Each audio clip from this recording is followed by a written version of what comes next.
Another series of housing project na aming ihuhulog po sa karagatan dito sa aming dagat dito sa Lamon Bay. Ayan po mga lods, napaganda po niyan.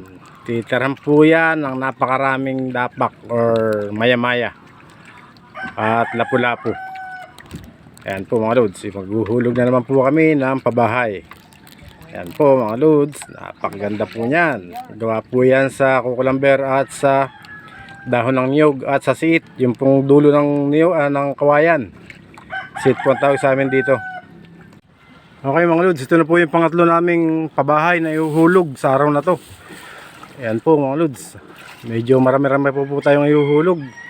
Mga 32 piraso pa na ganito, para maraming tumirang isda. Kasi dosing lugar po yung aming pabahay, aming housing project. Marami-rami po tayong ihuhulog, tigagatlong bahay po sa kada lugar.